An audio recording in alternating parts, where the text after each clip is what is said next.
From the ApeTV, I'm your host, Be Ridiculous. I'm here with founder, CEO, RugDoc. How are you doing today? Hey there, I'm good. Glad to see that you're doing well. Yes, you too. You too. Now, RugDoc making DeFi safer, one review at a time. Tell me, how did this useful product come to be? Yeah, absolutely. I mean, that is our goal, making DeFi safer one review at a time, which is a lofty goal, but I think we've been doing pretty well. Let's see. Close to a year ago now, one of my friends and my husband's friends who was in crypto and knew that we were in crypto literally like called us up and was like, "Hey guys, y'all are in crypto, but have you heard about this DeFi stuff? It's made me buckets of money." And we were like, no, we haven't, but please tell us more. And so he literally like sat down and walked us through like, basic yield farming stuff and then was like, "Yeah, have fun guys. Like hope you also make buckets of money." We quickly took a look around, I think on Pancake Swap because that's where he like dumped us off at. And at the time, Pancake Swap was a little less popular than it is now. So the APR were actually, you could get some pretty high APR on Pancake Swap with, like still complete shit tokens, but still some pretty solid APR. And so we immediately like threw ourselves in like some like 1200% APR pools. And we're like, wow, damn, like, if this goes on, we're gonna become like billionaires in like approximately like 2.5 months. Yeah, because we were just like, wow, with compounding interest and 12,000, like 1200% interest, like we're gonna be billionaires in like 90 days or less. So we were like, sweet. Went to bed, woke up, and hey, actually, we made money. And so then we started poking around off Pancake Swap a little more, and we found some farms, started staking in them. We were like, wow, we thought 1200% APR was good. Look at this. This says we can get into 30,000% APR. We're going to be billionaires in like 40 days or less. So we promptly like threw our entire bag into this farm. It was called Molten Swap. And I think I played natives because I was like all about that APR. And my husband like staked his like actual Bitcoin or something like that. And Molten Swap rugged. Yep. And I managed to actually emergency withdraw my stuff out because it was natives and the dev like got to those last. But my husband lost a huge chunk of change. And he was pissed. Like obviously, he was very upset, very very just kind of raging around the house, being like, "Ah, oh, ruggers! I hate ruggers. Why?" Um, and so that kind of sparked our experience with DeFi can be incredibly profitable, but can be incredibly risky.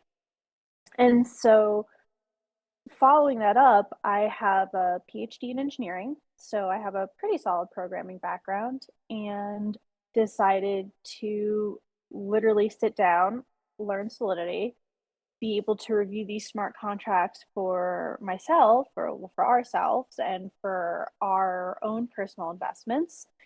And yeah, that's what really started it. So I just started reviewing contracts before I aped into stuff, and then I was just like, maybe people want to hear about this as well. And so started just like opened up a Telegram channel, and every time I was reviewing a farm for my own investments, basically said, well, hey, I looked at this farm and it seemed fine. So, go for it. Or like, hey, I am going into this farm, or I was going to go into this farm, and it actually still has a totally intact migrator code. So this seems too risky for me. Bye. And then next thing you know, the community became absolutely massive, and we outgrew just being able to be me alone. I started having to like hire people because with more people comes more work. And yeah, so the Telegram just got large, the scope of work increased, just hired more people. uh it's always been a community facing project, so um we've just kind of grown in demand to what the community is looking for. So as scams has evolved and as the community has evolved, we've just been kind of growing and learning with this and responding to the needs that our community says that they want when they're yield farming. And so here we are.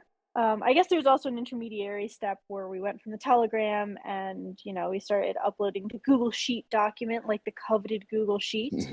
But we also quickly outgrew the coveted Google Sheet, and we actually kept crashing our Google Sheet. So we started a website, and that's what I guess really kicked off our exponential growth into how we operate and the services we provide, and then education and all these other avenues once we, moved from a Google Sheet document to a website. Definitely, in just the growth of DeFi in general, it's awesome to see a project like this. Thank you. Yeah, I still actively look for, high yields and high APRs. And, I'm cautious, even though I know what to look for too, and just seeing that RugDoc, that badge on the site it puts me at ease. It gives me, Yeah. it gives me a little bit a better feeling when I go into it. Yeah, absolutely. I mean, and that's kind of the goal, and it's always nice to hear that. My goal has always been making the community safer, and so when I hear from other people, especially more, advanced yield farmers, it's really nice to hear like, oh yeah, you're actually doing really well, and I use your product because it's like, sweet, our community project actually worked. People actually use this to like make their investments a little bit safer and give themselves a little more peace of mind when choosing projects. Definitely, definitely. Now, it's awesome to have you here with ApeSwap. Do you care to tell us how that came to be? Yeah, absolutely. And I mean, I love being here with ApeSwap. So, I mean, I've always been an ApeSwap fan for my own personal investments, and I've regularly entered various ape pools. But I think what really kicked off our relationship was actually kind of, a strange circumstance where, let's see, what was it? Someone on my team was just digging around for their own purposes in Ape and basically said, like, hey, it looks like Ape's pool that's supposed to be like reinvested or something is just going to like a wallet. And we were like, oh no, that's not great. So we kind of like sent out a public tweet that was just like, Ape Swap, what's going on with your contract? We found something strange in here. And you guys were just like, oh my gosh, this was a complete oversight. We didn't even realize that. Like, we are normally like all on top of this stuff. Thank you so much for pointing it out. We really appreciate that. We are going to fix this ASAP. We're going to like deal with this. And on top of that, to say sorry to the community, we are going to donate like X percentage of our monthly revenue to whatever charity you choose. And we were like, holy crap, that's probably like the best response we've ever gotten from someone we found like an issue with. We're like, wow, this is like absolutely ridiculous. Like, who is this team? They're so responsible. And we were like, this is awesome. Yeah, like let's go donate money to the Diane Fossey Save the Gorillas Fund for ApeSwap. And sure enough, a couple weeks later, you guys like held true to your word. We coordinated like, a sizable donation on your end to the Diane Fossey Gorilla Fund, and they were so thankful. And that was one of the most heartwarming experiences I've ever had in DeFi, being able to like just see you guys donate to this, like Africa Gorilla Fund.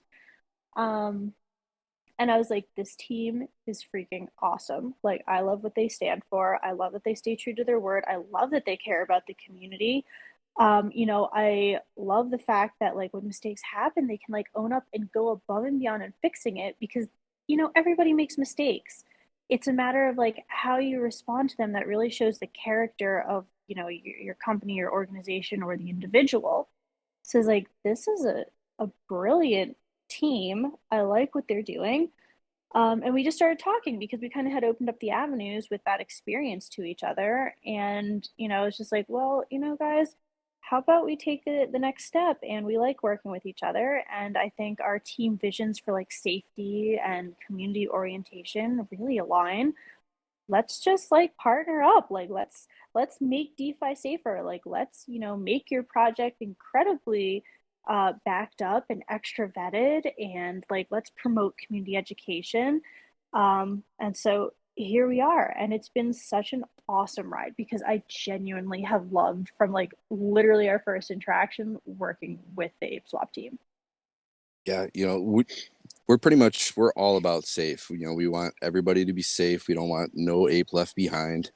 And thanks for helping keep our apes safe.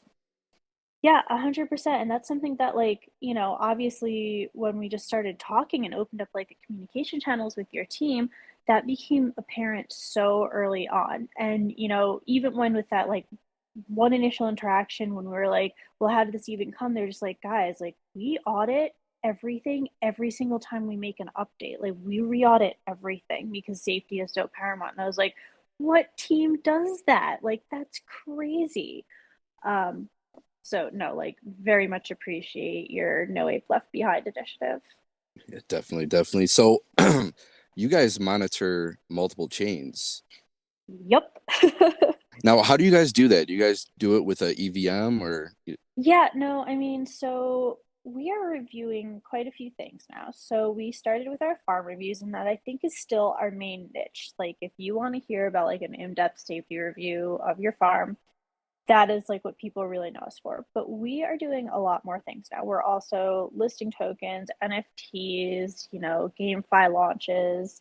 Um, but yeah, so our main gig is still farms. And for farms, we've basically kind of, I guess, worked with the community long enough that the community just kind of brings us the things that they want to hear about now. So we kind of get to see where the community is poking around and moving into next. And so as these new chains have developed, our community will suddenly just like request I don't know, like an Arbitrum farm or like a Heiko farm or, a Moon River farm. And we're just like, well, guess we're moving on to Moon River now. I guess we add like another network tab on our website. And I think we're up to like 15 networks that we have reviews for now because, yeah, like, the community just keeps bringing us stuff. But you are correct in that for our reviews, because we aren't an audit, we are a review, and there is a difference in terms of the scope of that.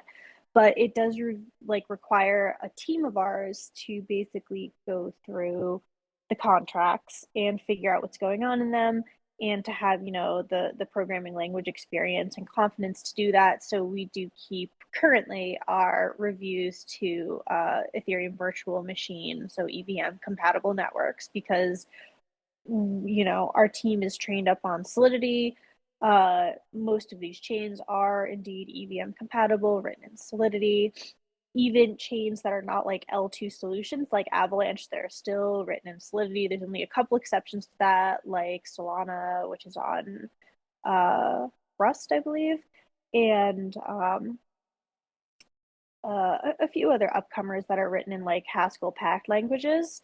But still, the bulk of everything we do is in L2 or like EVM compatible languages. So that's what we do. Um, and yeah, it seems to cover the vast bulk of these networks and chains and projects. Yeah. Yeah, and I don't know if I could say this enough but it's very encouraging. to see a project like this that actually seeks out and delivers reports on not only new projects but established projects. And just hats off to you guys and your hard work. Oh, thanks. Yeah, again, like, we really are a crowd sourced project. And so, we'll kind of go over anything the community drags to us.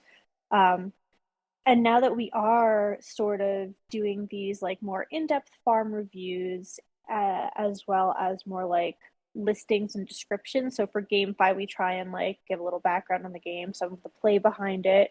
For like NFTs, we try and like describe the collection. And we do like basic safety checks on these things, but you can't review an NFT or a token the same way you review a farm. You just can't.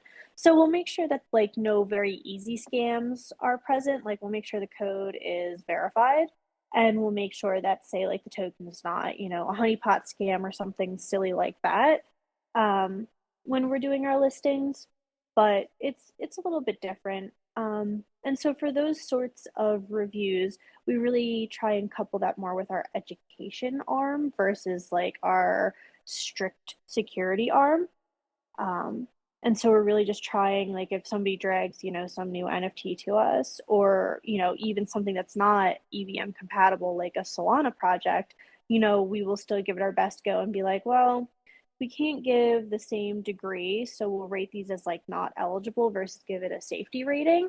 But we'll say, this is what the project's about. This is what the team is saying. We've checked the contract is verified. We've checked that the token is not a honeypot scam. We've checked that the NFT can be sold. And here's just a little bit about the collection in case, you want to know and people just want to read about it. Definitely. And it's still a learning experience for everybody, because it's still so new. And I just love the way you guys are going about it. Well, thank you. It's great. Now, you guys offer services for farms. You care to go over that?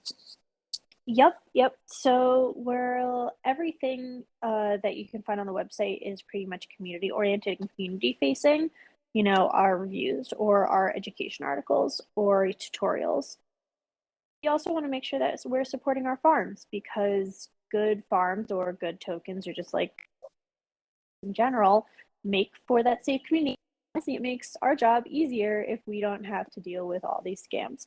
So we offer quite a lot of support packages for our developers in the community, and some of it is like consulting services. So if people want to sit down and make sure that their contracts are going to work well, or they're really trying to just like make sure that they're keeping community safety in mind, they can consult with us, and we'll just make sure that their codes are going to pass our different assessments for community-oriented safety.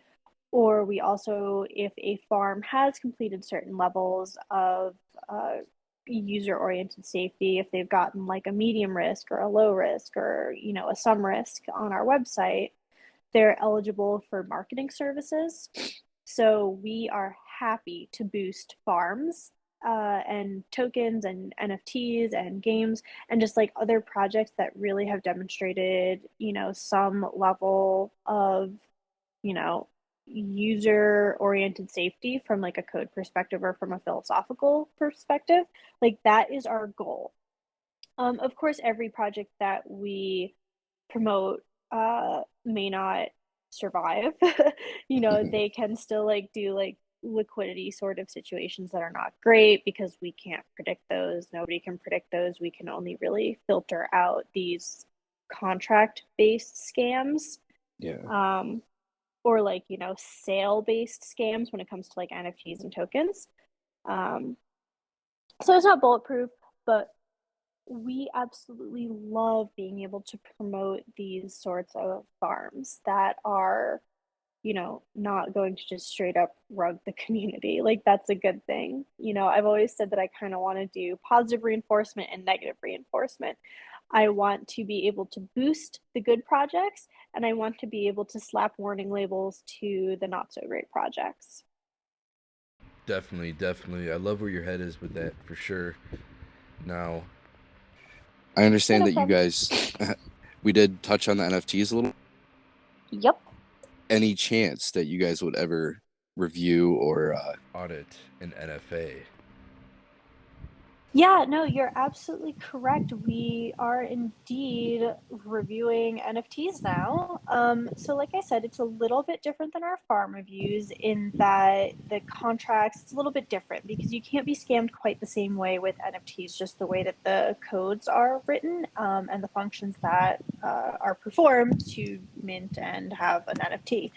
Like an NFT can't really rug you. Your problems are more similar to a token in that you're worried about sales. So what we're really doing for that is we're just trying to give like a description or a roadmap of the project. We try and talk about the max, how many have been minted, like what the mint price is, the launch details, if there's a whitelist or a pre-sale and what those prices are going to be. We try and talk about like the reward features like airdrops, if there are any additional features that we want to tell you about. Like perhaps there's like some sort of a DAO that's associated with it or a game that's associated with it. We'll tell you the contract and if the contract is verified. And then we're doing these like hype status things as just kind of a trial right now. And hype status is basically just a link to the Twitter and the Discord and how many people are in it to give you like an idea of just how many members are going to be in this project at the time of listing prior to their launch or after their launch. All So right. that's how we're kind of trying to cover NFTs right now. But we absolutely review NFTs. We want to review more NFTs. So if you have any NFTs that need to be reviewed and listed, let us know. Definitely. You know, because I know there was a scam going around where these new projects would pop up and offer free NFTs, but they would actually drain your account. So yes. yeah, So you can get things that basically you give permission to kind of like a farm, like when you're giving permission to swap tokens on a farm. So you should really read what you are giving permission to when that like MetaMask or Trust Wallet permission pops up, because they can literally just swap out a normal NFT contract for something that is literally you're giving permission to, you know, spend all of your BUSD, and the contract is kind of shady. So yes, that is not great. yeah, it's just horrible that, you know, that people actually go to that length to do stuff like that. And I used to be an admin for ApeSwap, and just the amount of scams, DM scams are the worst. It's just horrible. Yes. Oh my goodness, I know. I get those all the time in my DMs too. It's like, oh, how did this even happen? Like, it is just such a shame that there's so many of these that go around petty scams, but they're not. There's nothing petty about them. There's somebody that I know in one of my teams, and he literally lost like $30,000 from one of those NFT drain accounts. Yeah, it's just horrible. Just awful. Now, you guys offer various tools to assist affected users, such as emergency withdrawal tools. Is that available for all the chains that are supported right now, or is that just for? Yep. Okay. Yep. Cool. So we are constantly updating our tools, and we want to make more tools. So right now we have two main tools, and one is going to be our emergency withdraw tool, and that's going to emergency withdraw you from any chain that we work with.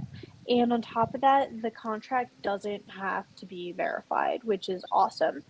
And if we haven't updated our tool recently to be able to work with whatever the newest chain that had some sort of a scam on it is, we always like know who has the emergency withdrawal tools, and we will provide that. Like if there is, you know, a scam happen, no, something's happened, we haven't updated our tool yet, but we know that, you know, Moon River has this app, so use this. This is where you're gonna go, guys. And we always say that like in our Twitter announcements when we found like that there is some sort of a scam going around. But yeah, we try and keep that thing updated. And then the other thing that we also work with and keep updated for all the chains that we are on is the honeypot token checker tool. And so this is more of like a token trading tool, and it basically just like checks to make sure that your token is not a honeypot scam, which means that you can indeed sell your token after you've bought it, because a honeypot is kind of like a cheap and easy scam that lets you only buy a token. So you basically just spend your money and you can never get rid of it. And it also means that the price always looks like it's going up and up and up, because nobody can sell their dang token. So, I actually encountered one of those a couple months ago. I was like, why can't I sell it? Yep. Yeah, I've gotten those too. They're so annoying and stupid. Like they're so frustrating, because you're like, sweet, let's like ape into this shit token and go to the moon, and then it looks on the chart like it's like going to the moon, and then no dice. Yeah, it puts slippage at 60%. Yep. All right, time to get to the nitty-gritty stuff with RugDoc's risk assessments. Okay. Can you walk us through each level of risk? Yeah, totally. So we have, let's see, I believe six main ratings for all, 6 main ratings for all of our projects, but our farms are going to encompass all 6. And then our NFTs and token collections are going to be like not eligible or like high risk if it's a scam. So at the very bottom, we have our least risk, and these are projects that are like the least likely to hard or soft rug, and they're usually your large cornerstone projects of an ecosystem, where it's not going to make any financial sense for them to scam you in any manner, as they're going to just like make more money just like existing and being legit. These are like the pancake swaps of your world, right? Like these are your like big staples, and they're huge, and they have TVL, and they're probably not going anywhere anytime soon. So they are what you see. Then more common, you're going to get low risk projects. And these are like your established projects in the ecosystem. They generally have a track record of success, or they've KYC'd to us personally, so we know who they are, which is kind of a demonstration of commitment against scamming if they've given their identity to us. Or they've KYC'd to some other authoritative source, like in the real world. So maybe they're working with a large, well-known venture firm, right? So it means that it's extremely unlikely that they're going to soft rug or hard rug their projects. They're not going to probably try and pull a scam because their identity is known, or they're like very established and they've been around for like months. They could still fail. The token price could still go down, but that's usually like a market force situation and not on the end of the project. Our most common risk rating is the default rating, and that's going to be some risk because, hey, DeFi always has some element of risk, and we really wanted to try and convey that. Our whole rating system never says no risk, right? It's just least risk. Yep. Because DeFi, it's like I said, there's always some element of risk to anything you do in this space. So some risk is our default setting, and it's unlikely to have hard rug risk because we've checked the contracts and the contracts check out fine. But the team may be unknown. The team may just be brand new and have no track record. The project may be brand new. It's entirely possible that they can try and soft rug you by dumping tokens or abandoning the project, or just like pulling a pre-sale scam and just like setting up pre-sale and like never actually provide contracts for. Even a last minute contract swap to a malicious contract could be possible, right? Because they're just going to provide the contract that we've reviewed. The only thing that some risk tells us is that with the contract provided, the master chefs they've given us, they can't complete a hard rug, or it is very, very, very unlikely they can complete a hard rug. As long as you just really make sure that you're talking about and depositing into the contract that we have reviewed. For medium risk, it's kind of like a some risk, but the underlying code itself is generally custom or kind of complex. So it like warrants like an elevated risk rating because we can't just like very easily go through every single line of this code and basically vouch for it against a known audited, just established code base. So it's still very unlikely to hard rug from like what we can see, but there's more chances of a custom code behaving incorrectly or causing some other issue is really what we see with these medium risk projects. A high risk project is going to be a project that contains or practice, or like that contains code or like has some sort of a practice that is a high level of risk. So it might have a migrator code, or it might have an upgradable proxy. And these code elements are not necessarily always going to be used for a scam. Like complex projects are going to want to use an upgradable proxy more times than not. But it means that these elements are here that can lead to catastrophic losses. So you need to read the description carefully of why we flagged this, because we will always point out what these high-risk elements are. So these are the projects that you really need to think twice about. And it doesn't mean that all projects, like I said, are going to be a scam if they contain high-risk elements. But based off of the statistics that we've gathered on this, if a project contains high-risk rug elements in their code, it is highly likely they will deploy it within 3 weeks of the project launching. Oh, wow. Yeah, exactly. Like we've tracked these statistics just for our own knowledge. And when we flag something that has a migrator code in it, within 3 weeks, they've pretty much all rugged, usually sooner, but pretty much everything goes under by then. And then finally, our last risk category is a not eligible category.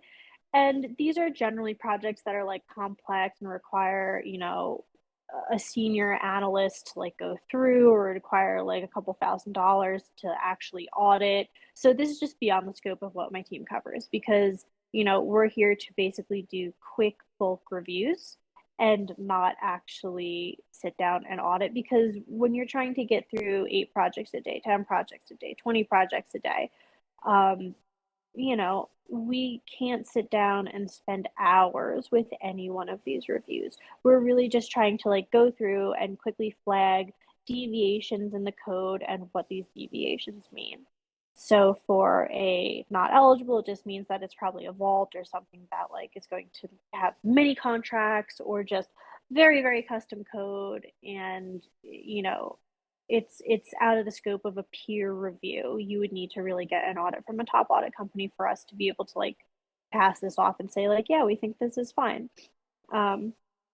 We also use not eligible for a lot of our other projects like NFTs and tokens, because unless we find that it's a honeypot scam or something like that, it's very difficult for us to assign a risk rating to a token or an NFT collection.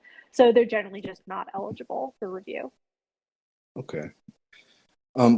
So I just a quick question.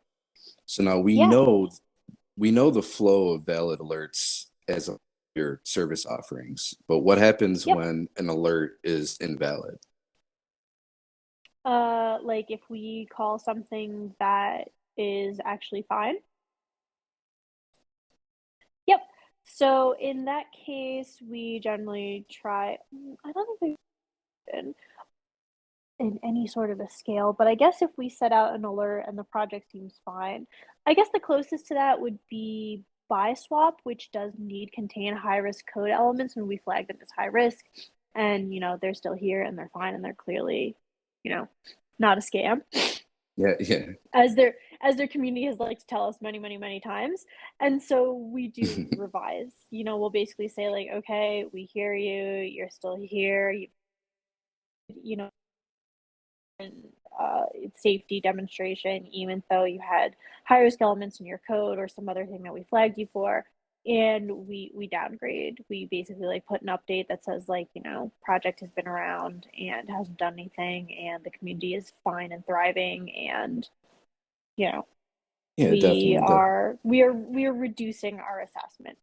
Our assessments are not static. Nothing's written in stone. Things get reevaluated all the time. It's far more likely, though, the other way around. So we will pass something off based off of an initial contract assessment that says that it's a some risk or like, a medium risk, and then they'll swap contracts or pull some other like last minute shitty scam.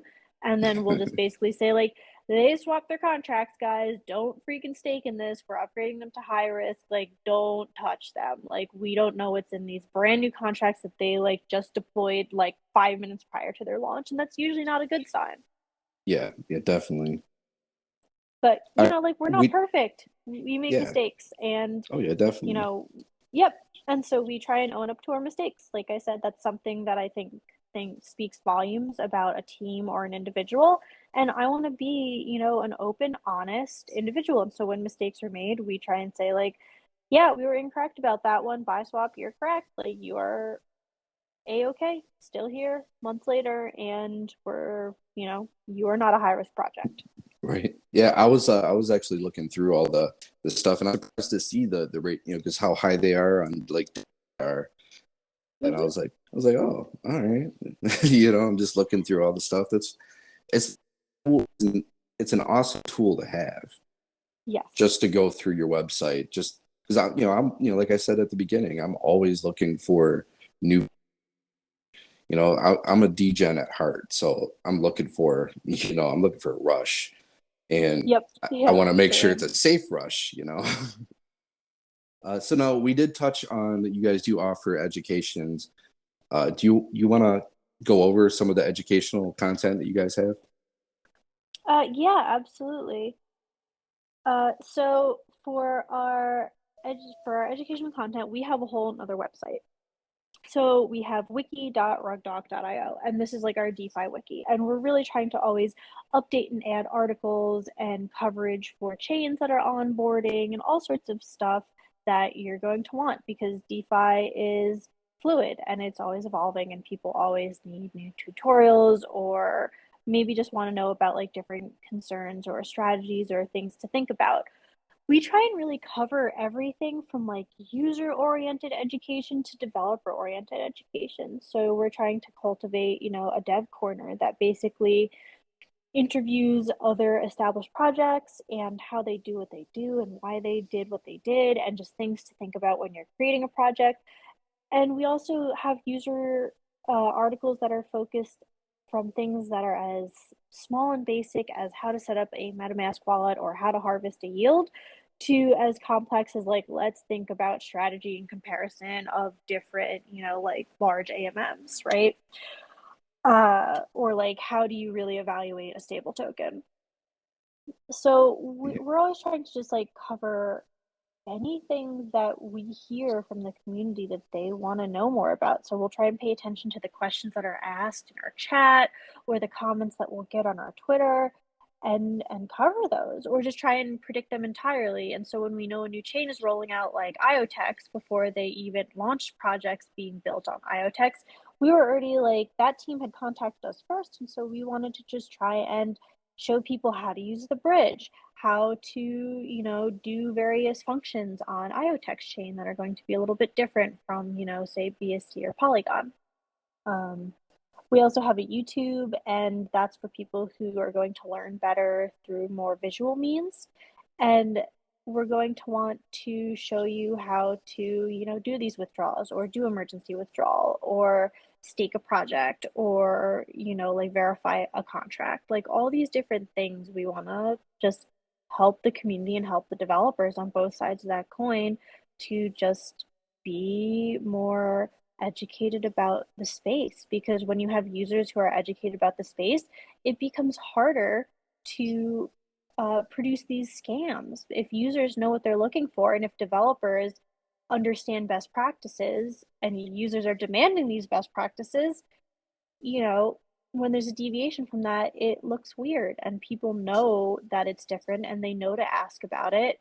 And developers don't really have much of an excuse as to why they've decided to do something that flies in the face of what all the other developers are doing, or what all the community is asking for. Yeah, I mean, DeFi is constantly evolving. You guys are it. Yep. We have Ape Labs. Like education is key. Like knowledge is power, especially with DeFi. And I commend you guys. You guys are doing a great job as well. Thanks. Yeah, I mean, I love like your new educational efforts as well, and I've been keeping track of like the articles that you guys have been producing, because you're right. Knowledge is power. Education is key. If you want to onboard new people into DeFi and like make this whole space grow, or onboard new people into just crypto, they need to understand it, because there have been so many polls by banks, hedge funds, and like large crypto groups like BlockFi. They poll their user base, and every single time, the thing most people from getting more into crypto, and especially DeFi, which requires way more education and way more steps to get there than just buying a crypto token, it's they don't feel they understand it enough. They think that it's complex. And in some elements, yeah, it is. So how do you get mainstream adoption? You reduce the complexity. You show people how to do it. You show people what you do in different mediums to reach them. And you basically make them feel reassured that they are capable, they are competent, and you empower them to be able to make their own decisions and to be able to do these things. Yeah, It's just about removing barriers. Yeah. I have a few people that I work with, and they're older gentlemen, and they're like, I want to do what you do, but I feel like I can't do it. I'm like, just sit down. I'll show you. Yep. Make sure you read everything. After you go through it a couple cycles, it gets a little bit easier. But yeah, it's way harder. It's especially right now. It's you're like a crypto expert to get in there, and you got to bring in all these guys. Yeah, anyone who's like in this space now, we are still early in DeFi. I'd say crypto like is here now. Like, I don't think just like people buying Bitcoin and stuff is like, the future anymore. I think we are in the present for that. But I think DeFi is still the future. And so we are still building towards that adoption. And if you are in the space right now, you are early. And yeah, if you understand how to yield farm, how to buy NFTs, how to create a project, you are an expert in the space. And I want to make sure that you have the information to tell your mom how to do this. And that's so funny that you talk about older people because I really try in my community in real life to onboard people into crypto and into DeFi.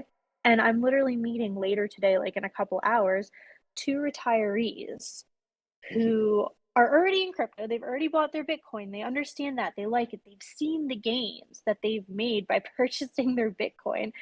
And they said the same thing. They're like, I want to do the same thing you do.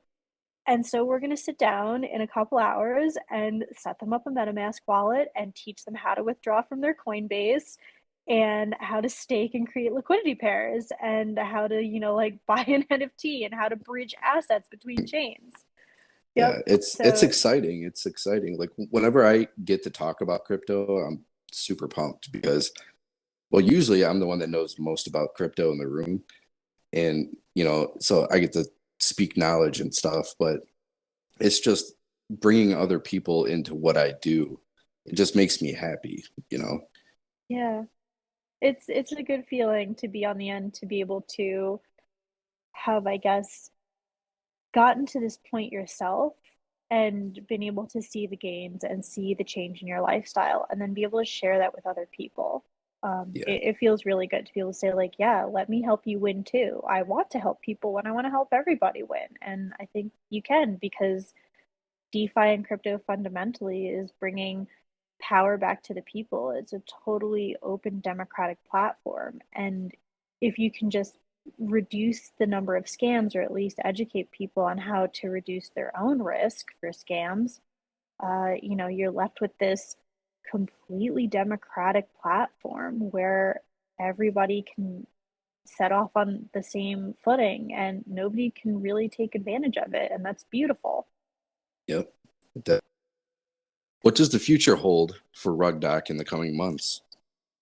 Yeah, absolutely. So, like I said, we've already started our initiatives of listing NFTs, games, and tokens, and I really want to start to like go into these spaces. We're still going to keep covering our yield farms, but we want to continue to move with where DeFi is moving, and DeFi is moving into these new weird little spaces. And so, I want to be able to engage my team, not just on education, not just on listings, but actually engage my team in these areas. So, we've made an effort to really create an Axie Scholar team, and we are actually expanding our Axie Scholar team right now because it's gone so well and there's a demand for it. So, we want to be able to fit that demand. So we're going to definitely be increasing our Axie and some of our other GameFi presence. Like, I think we're going to start building teams for other large games that we're seeing pop up right now. Um, the other thing that I'm really trying to do is not just from like a RugDoc, like what can a user do sort of perspective, but as a business owner, which is really what I am right now in DeFi, as a business owner, I want to be able to help more people develop businesses in DeFi. So I think I might start producing more educational content from just so you understand DeFi, what are your job prospects here? Like, how do you develop a business? How do you accomplish those goals? And what are the things to think about, from everything in your setup and analysis to like how, like, tax considerations? Because there's all sorts of weird stuff that goes on when you see this side of the coin. Um, and then finally, I really want to be able to push more outreach. So I want to be able to start more hands-on beginner education sort of things. Like, I want to be able to do seminars, like free seminars for people like I do in real life with friends and people that I meet in the community, of what is DeFi and how to get set up. I want to be able to work with a couple of charity organizations in setting people up in areas where the economy really doesn't exist or is pretty depressed right now from COVID or other reasons. Teaching people basic crypto, teaching people DeFi, and teaching people how to create a DeFi business so that they can really participate in a global economy versus being own geographic economy. So we have everything from like very basic goals like, oh, we're going to make our Axie team and other game team bigger, to really philosophical directions of, it's time for RugDoc to do a lot more outreach and actually push how to develop DeFi to people around the world who are looking for this as a solution. That's awesome. That I'm looking forward to it. For anybody who wants to see your content, do you want to plug all your socials now? 100%. So our main website is going to be rugdoc.io, and that's going to be our listings and our launch calendar, our resources, and our awesome comic book, which is written by they're great. Then for your education, you're going to want to go to wiki.rugdoc.io. For our to go to Twitter, and we are rug.io. And then, of course, if you ever want to request a review or a listing or just chat with us, we are always on Telegram, and our Telegram channel is RugDoc Chat. And those are probably the best ways to find us. Awesome. Well, I enjoyed having you. Yeah, I love talking with you. This has been very, very informative, and I really appreciate it. Great, good to hear. Yeah, thanks for having me. It was a good conversation. Definitely. Well, I'll let you get back to what you were doing today, and I hope you have a great day. Yeah, I hope you have a great day too.